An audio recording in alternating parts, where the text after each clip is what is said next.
I'm like in this place that's caught in between multiple worlds. Like I've got my coffee shop, I've got tattoos, I've got stretched ears. And then also when people are like, what do you do? My first answer is I love to hunt more than anything. I am both of these things.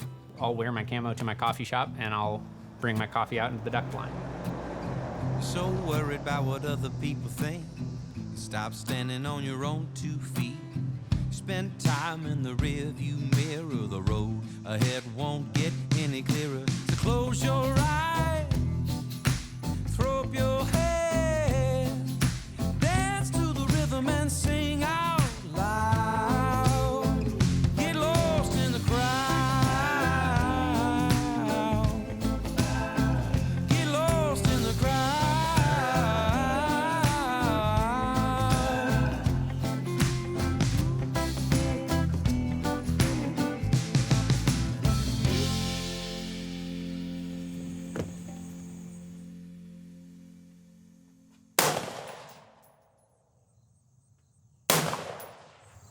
I mean, the reason I have Joe here is because he knows what he's doing. He's a long-range shooter. So say we have an antelope at 400 yards.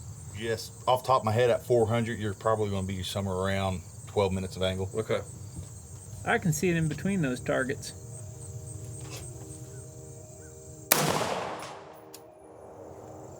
It's just dead on. Get it. Hold 1.5 minute of angle in your reticle. Ring the steel.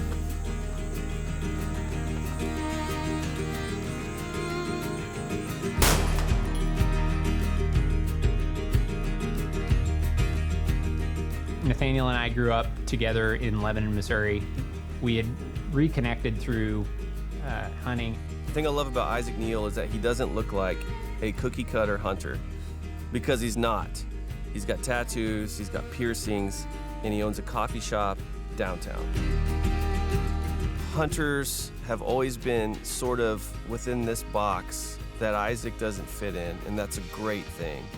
It's guys like him who are going to spread the word about hunting and fishing and all the wonderful things that we love to a whole new group of people. One of the tricky things about hunting out west, especially for all of us from the Midwest or the South, is trying to figure out if I want to hunt for antelope or elk, do I have to put in for a draw? How many years am I going to have to wait to get a tag? And there are some other options out there. The way it works in New Mexico is if you get permission from a private landowner, you can go buy a private land antelope tag over the counter, go to Walmart, and that will allow you to kill an antelope on private land if you have permission from the landowner. Hey. Yeah. What's up with this? Does it expand into like a tent? We can. From what I understand, antelope, this is a cattle ranch, so this will allow us to. I like those realistic flies on there. I actually was gonna put on an ear tag to kind of customize it. I love it. Didn't have time. Yeah, okay. This late August New Mexico antelope season, it's only a 3-day season, and we got to hunt on Jay's property. So right off the bat, Jay took us through his ranch and we saw a nice group. The problem is, we paid Jay to hunt his property, but we weren't the only ones. There are 2 other guys there, and the half of the ranch that they were hunting was the half of the ranch where we saw that nice buck. So we started working toward the side of the ranch that we were going to be hunting. Jay knew where the antelope would be, and they were there. I'm just saying, there's not a ton of contour to work with here. You know what I mean? So if we see one, We'll have that now ready.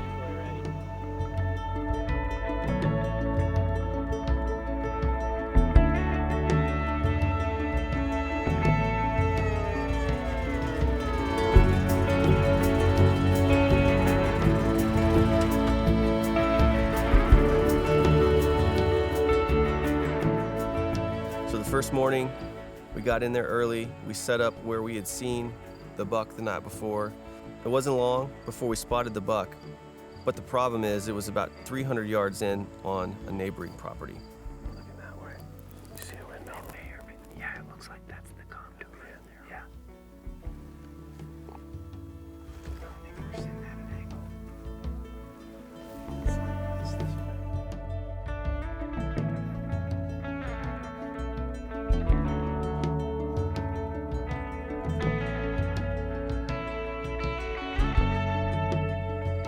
spent most of the morning watching the buck, hoping that he would cross the fence. At one point, he started heading our direction, so we put our boots on the ground and started working our way toward him, trying to get set up.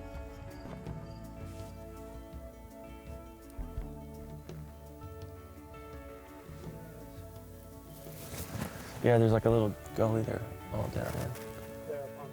He's not far from the fence at all, but now he's angling away. The problem with that really nice buck is that he's on someone else's property. So.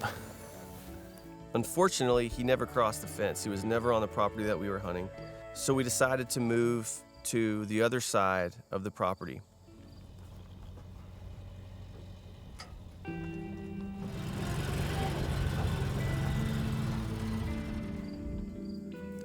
As soon as we got to the other side of the property, we saw a group of 4 bucks about 2,000 yards away. So we decided to get down in the canyon and work our way around and try to get in front of them.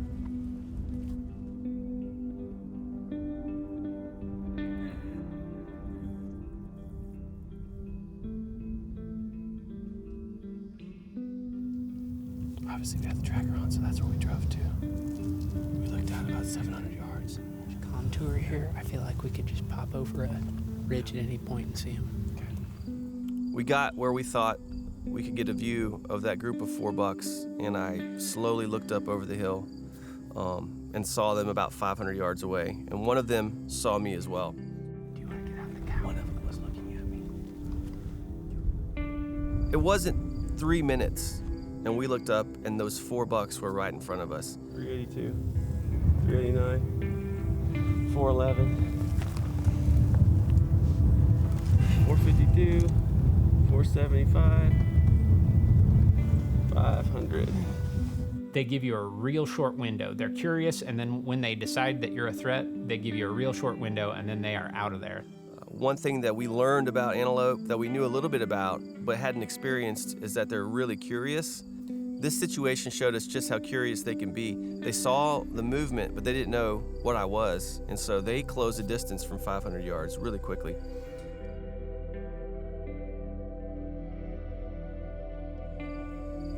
It may have been a situation where we could have gotten in another area and tried to get in front of those antelope again, but unfortunately, from about 1.5 miles away, we watched those antelope head to the gravel road.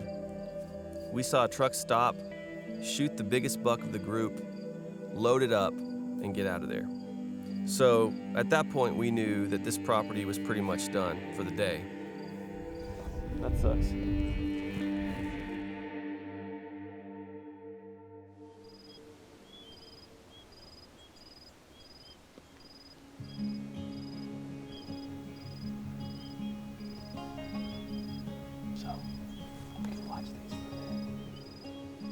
The second day of the season started just like the first day. We set up in the big field and glassed. This time, we saw more bucks, all on neighboring properties. Different properties than we had seen them on the first morning, but still on neighboring properties. And it kind of played out like the previous day where we waited for them to cross the fence, and it never happened. We sat there until 10 or 11 in the morning waiting for one to cross the fence, and finally decided that it wasn't going to happen. Everything we've seen has been on the neighbor's properties. 5 miles into the neighbor's property. It's like, oh, that's a nice buck, but he's really far away. And he's not coming toward this property. Yeah, they're nowhere near here. They just don't like this land. It's just we have really good optics so we can see 5 miles away. So at the end of day 2, we had hunted really hard and just came up empty-handed. It was feeling like we may not have a film here. We may not have any meat in the freezer. At that point, the 2 guys who were hunting the other half of the ranch had already killed. They killed the first morning. So we went back to talk to Jay about coming up with a new plan and maybe hunting the other side of the ranch now that the other guys were gone. How are you, Jay? Well, good morning, guys. Morning. Over there by the big hill, there's an entrance. And the cattle guard, you can pull through the cattle guard and wave your way up on top of that Pleachy hill. Jay says, hey, get up in the morning, wait till the sun starts to rise, park down in this field and walk up over the hill toward this big windmill. And there will be a pronghorn buck standing below the windmill. The landowner knows best. So we did what Jay told us to do.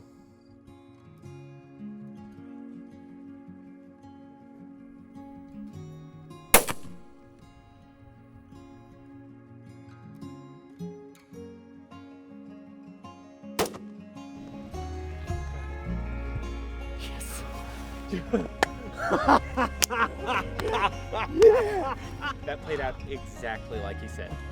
Yeah, it actually did.